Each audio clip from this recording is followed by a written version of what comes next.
So the question is, a 60 horsepower electric motor lifts an elevator having a maximum total load capacity of 2000 kg.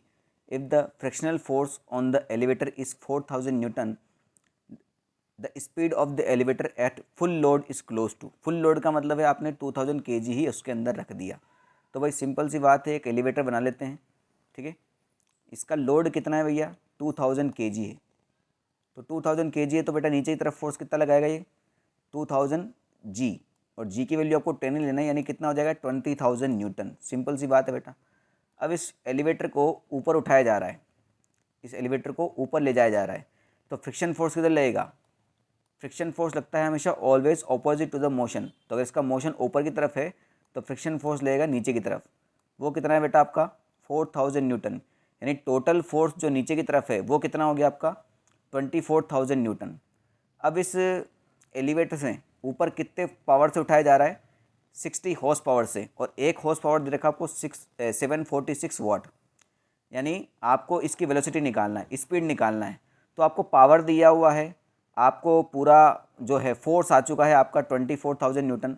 तो speed कौन से फॉर्मूले से निकालेंगे, तो पावर के कुछ बेसिक फॉर्मूले लेते हैं। जो पावर का बस फर्स्ट बेसिक फॉर्मूला होता है वो होता है work done divide by time, ठीक है। आप वर्क एनर्जी थ्योरम से इस W को डेल्टा के ई डिवाइड बाई टी लिख देते हो।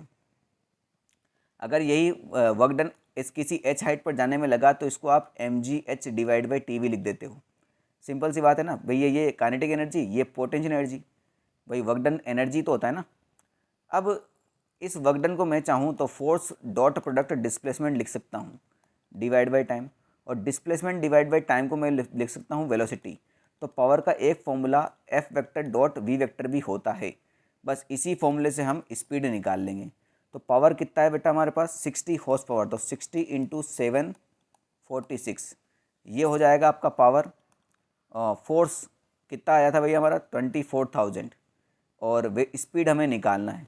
तो बस बेटा ये 10 से 10 ख़त्म हो जाएगा, इसको 6 से डिवाइड कर दो, तो 6 से कितनी बार चला गया ये आपका 400, तो स्पीड आ जाएगा आपका 746 डिवाइड बाई 400। तो 4 से डिवाइड कर दीजिए बस इसमें, तो 4 से डिवाइड करोगे तो 14334, 8 4 ज़ा 32 बचा 2, तो 6 4 ज़ा 24। अब नीचे 00 है बेटा तो ये 1.86 आ जाएगा, ठीक है। तो इसका आंसर कितना आ गया आपका 1.86 मीटर पर सेकेंड। तो ऑप्शन में है आपके, आप देखो सब कुछ क्लोज में है, तो 1.86 है तो बेटा इसका राउंडिंग ऑफ कर देते हैं। ये 6 जो है 5 से बड़ा है तो ये हो जाएगा आपका 1.9। तो 1.9 है आपका ऑप्शन नंबर बी में, ठीक है।